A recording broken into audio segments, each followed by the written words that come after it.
Let's date forever.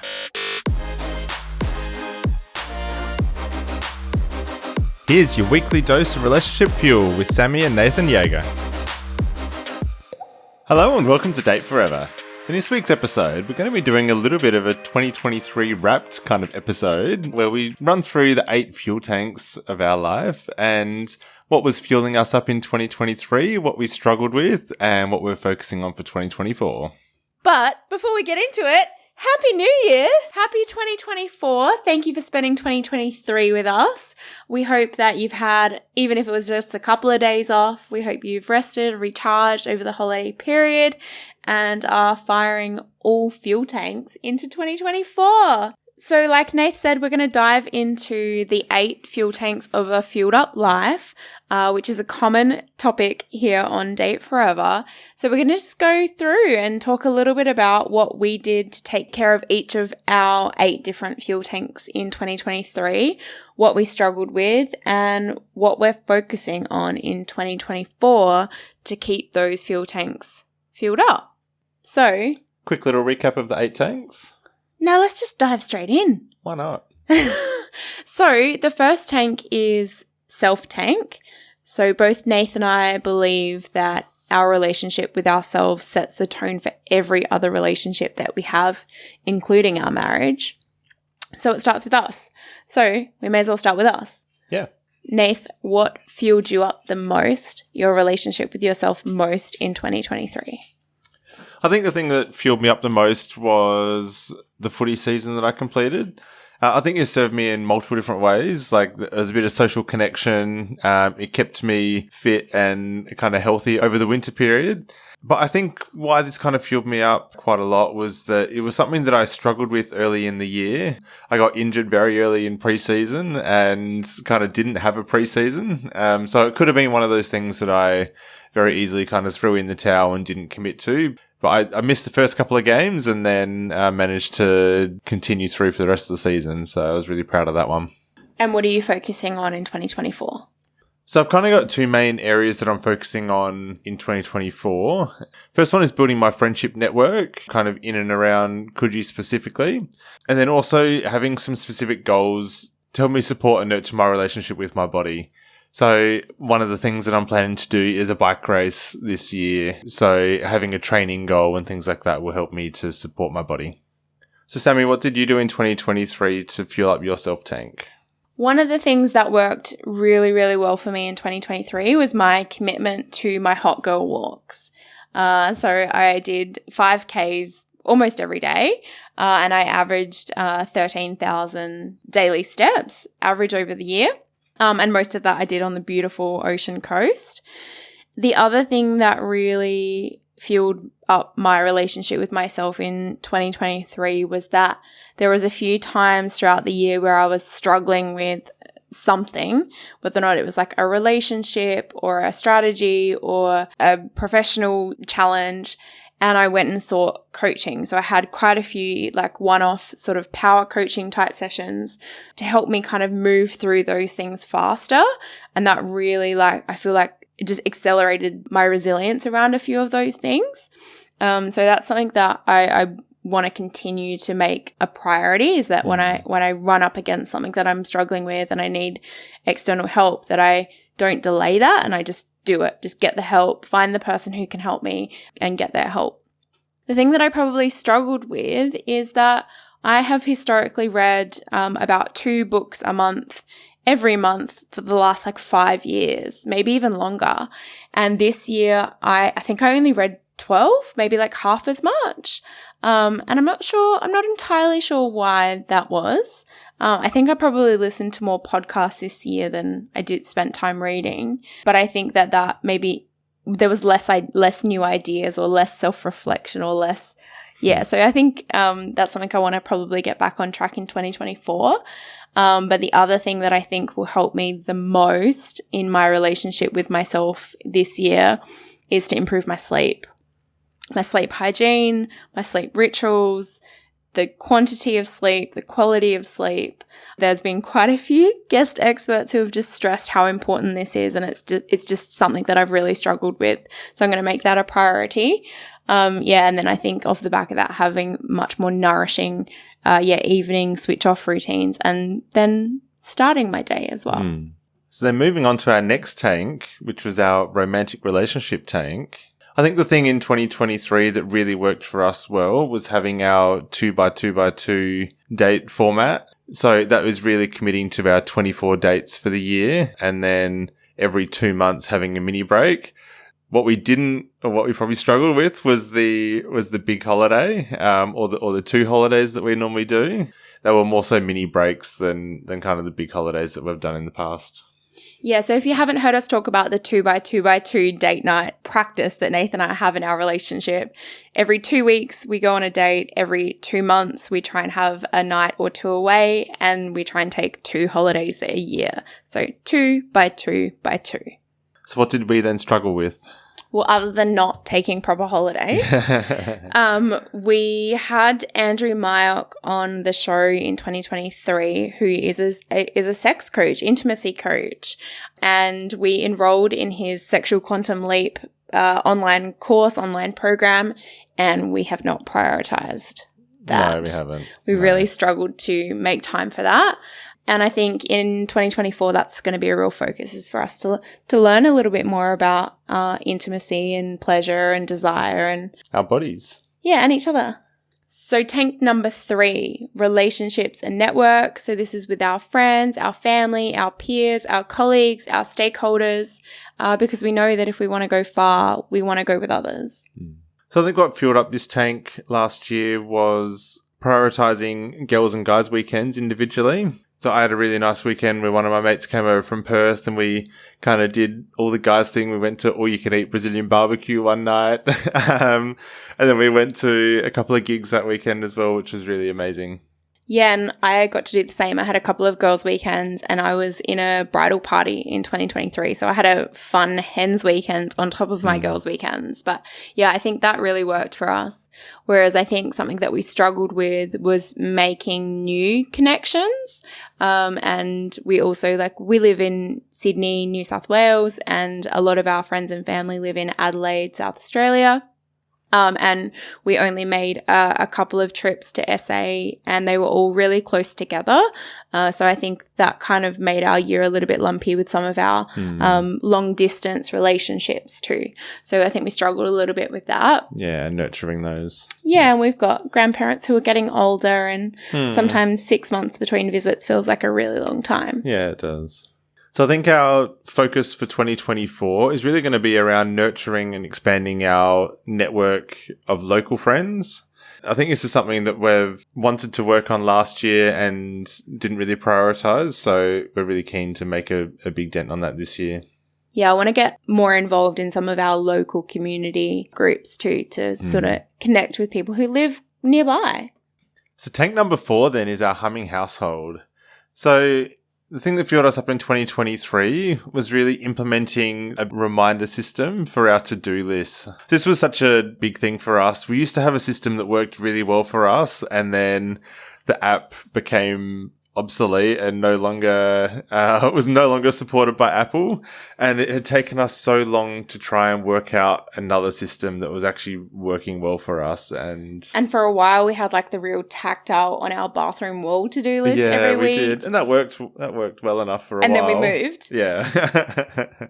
But yeah, I think we did a really good job of better managing the mental load of all of those random tasks and things that need to get done in our household. And it's just so much to try and hold and remember and stay accountable to one another too for what we said, we'll take on, whether or not it was stuff with the dog or stuff with our property or buying gifts for other people or organizing social outings and things like that.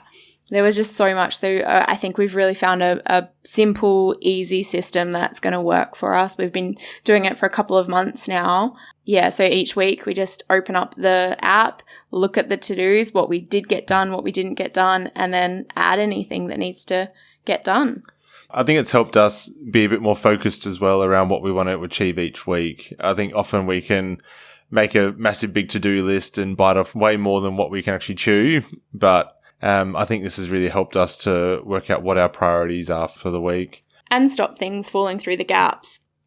But I think it was our last episode of 2023. We had Mia Northrop on the show talking about like creating and maintaining great systems for your humming household. And I think something that we really lent into even further this year was like our set and forget subscriptions. And I think that really helped keep the humming household fuel tank really topped up and just automated. Something that we struggled with was that we implemented the Fair Play cards by Eve Rodsky. So if you haven't heard of this before, Eve Rodsky came up with this idea of these 100 household tasks, and often these are the invisible tasks that it takes to run a home. And she's made a deck of cards where you can easily deal them out between the two of you and work out who's going to take on the mental load and the overall responsibility for each of these tasks. So we did pretty well to kind of start implementing the system, but we then struggled to review and then kind of re-deal the cards to each other in a timely way. Yeah, I think these cards really, really helped us get clear on who was accountable for a lot of like fixed commitments. Like you are the CFO in our house, like that you play lead on that for sure. You are also the CTO. You take care of all of the technology in our house, and we are a smart house, so there's a lot of it. Yeah. Whereas I am primarily accountable for like keeping all of our pantry and home goods and consumables stocked up. But the great thing about Fair Play is there's these like daily grind kind of tasks, and it helps lay them out. Things like who's taking out the garbage and the trash, and who's doing the laundry and the floors and cleaning and cooking during the week and all of those kind of things. So there was quite a few cards that we landed on that are sort of like permanently ours, but then we kind of struggled with the ones that we kind of hot potato back and forth between us, like doing the laundry. Like it's something that we both don't like and we both aren't good at, and we didn't get super good at handing these tasks off to each other or taking the tasks on when we knew that we had the capacity to do them. So I think we have the system. I think we can just get more reliant on the system. Yeah, we can. Rather than letting it fall away when we probably need it most. Yep. One of the other things that we're going to focus on doing in 2024 is actually something that Mia recommended in that episode, is to set up a shared ecosystem for email so that we can move all of those subscription services into one email account that we can both see and have access to for all of the direct debits and the email tracking and the deliveries and all of that sort of stuff, so that we can just share it and have a shared ecosystem. And we're going to hopefully almost eliminate one of those 100 tasks by investing in a vacuum and mop robot. Yeah. We've been talking about that one for quite a few years. We have a dog, so this is a big task in our household. Yeah, it is. And we are a very consistent task. And we are looking forward to automating it. Yeah. So moving on to tank number 5, which is our career and business tank. This is one of those tanks where we each individually need to focus on our own kind of areas. So the thing that fueled me up the most in my career and business tank was that I committed to quite a few different business retreats this year.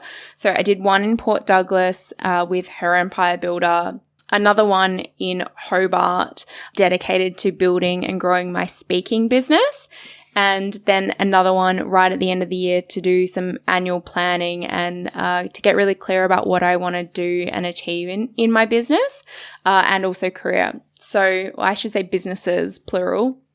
So carving out those intentional times really, really fueled me up and kept me on track. And it probably sounds silly, but I installed a really big whiteboard in my office, and that has helped a lot because it's super visual and it's helped me keep all of my goals and priorities front of mind. And for me, the thing that really fueled up my career tank was that I undertook a leadership coaching program. So there was about 15 modules within this program. So like once every fortnight, we would kind of learn about a different area of leadership. And to support that, there was also small accountability groups and then also some one-on-one coaching sessions as well. So I think that this really helped me kind of understand my leadership style a bit more and learn about the things that I probably need to improve on or the things that I'm already doing quite well. So that really helped fuel up that tank for me.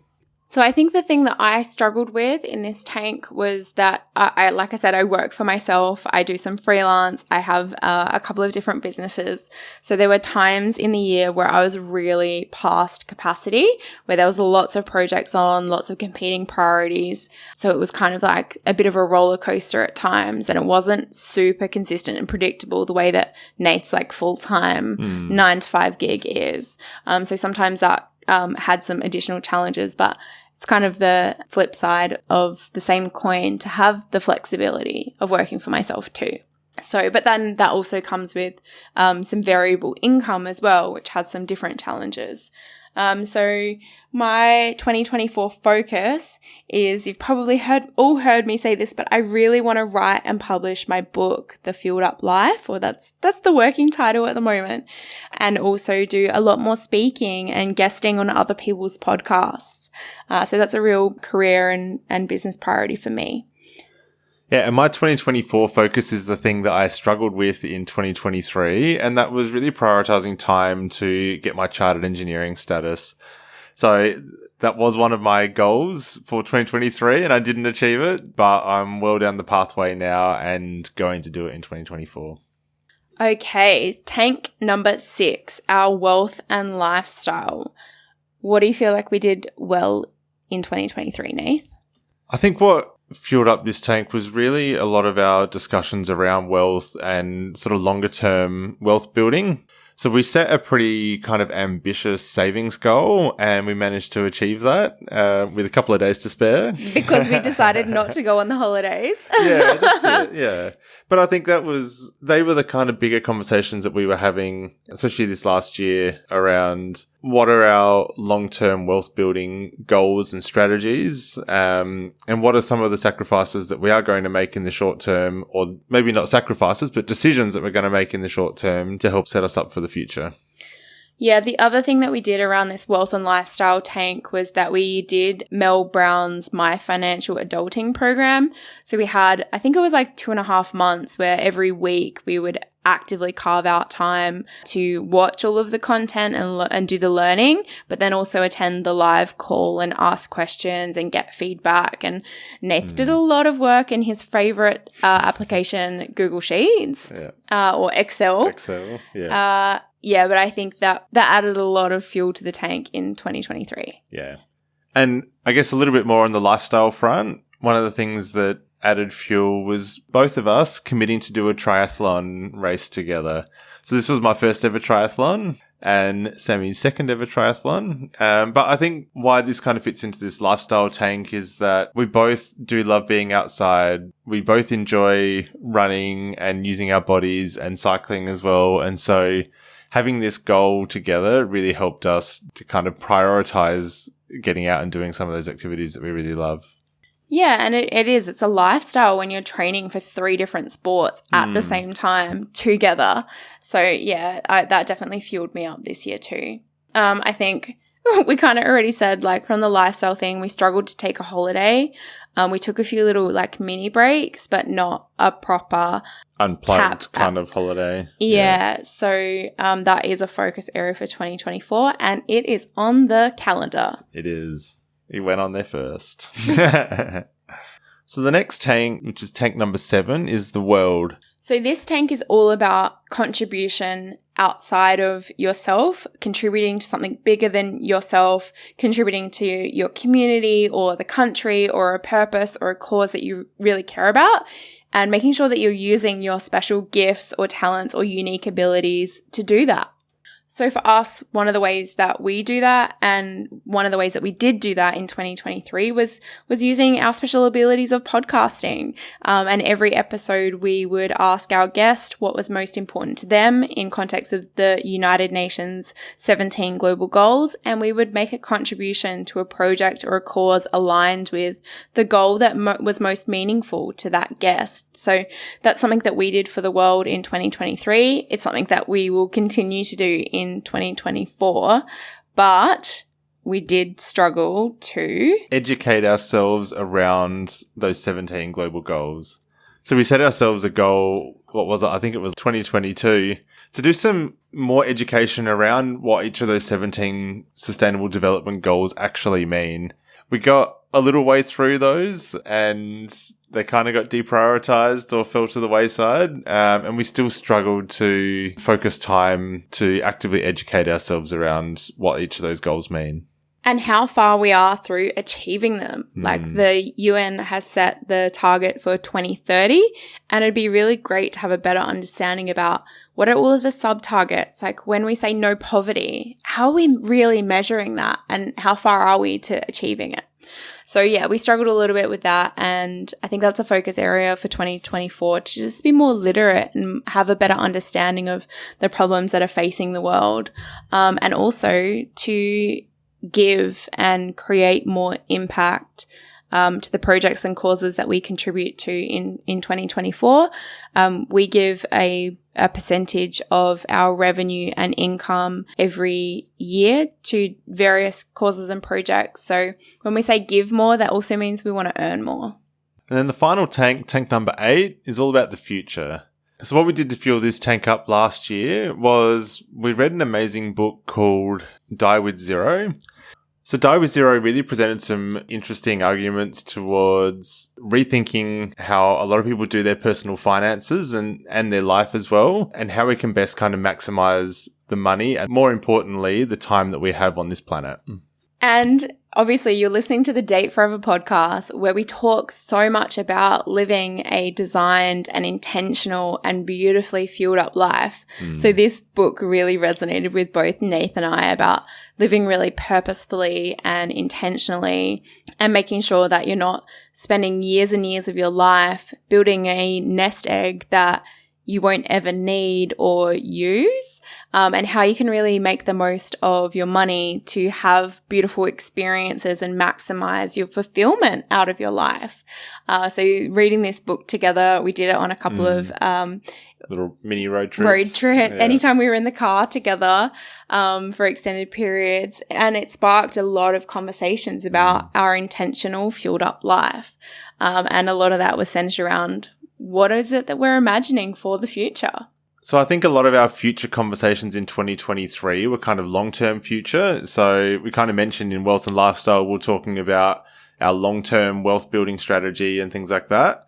But I think what we struggled with was then to kind of pair that back to what our short-term future looked like. And I think reading Die with Zero helped us in that area. But I think this is really going to be a focus area for 2024 in developing that more near-term plan, especially around our living arrangement and where we want to be living. Yes, for the next maybe 5 years. Yeah. The rest of our 30s. Yeah. So I hope this has been interesting, listening into some of our fueled up life, what we struggled with in 2023, what worked for us, and what we're going to be focusing on in 2024. If you would like to do your own goal setting and planning around these 8 different fuel tanks, you can grab a copy of our annual game plan agenda, which has a heap of questions around these 8 different tanks and what it is that you might be looking for, what you might want out of these 8 different tanks for yourself in 2024. So I encourage you to grab a copy. It's free. Take a couple of hours either on your own or with your person and work through it. What is it that you want out of 2024 and beyond? So where can we get that agenda? You can get it at sammyjaeger.com/AGP. Amazing. So thank you again for joining us in 2023. We are looking forward to spending 2024 with you, and to say thank you for being on this beautiful Date Forever Fueled Up Life journey with us. We have bought 10 bricks to contribute to Classroom for Hope, who are building schools in Indonesia from recycled plastic. So thank you so much for making that possible. This episode of Date Forever has been brought to you by Sammi Jaeger and the Fueled Up Life Lab. If you want to learn more, come on over to sammyjaeger.com, where you can access stacks of resources to help you fuel up your life and relationship. If you've loved this episode, share it with a friend. And don't forget to subscribe so you never miss an ep. Thanks for joining us and adding fuel to your tank.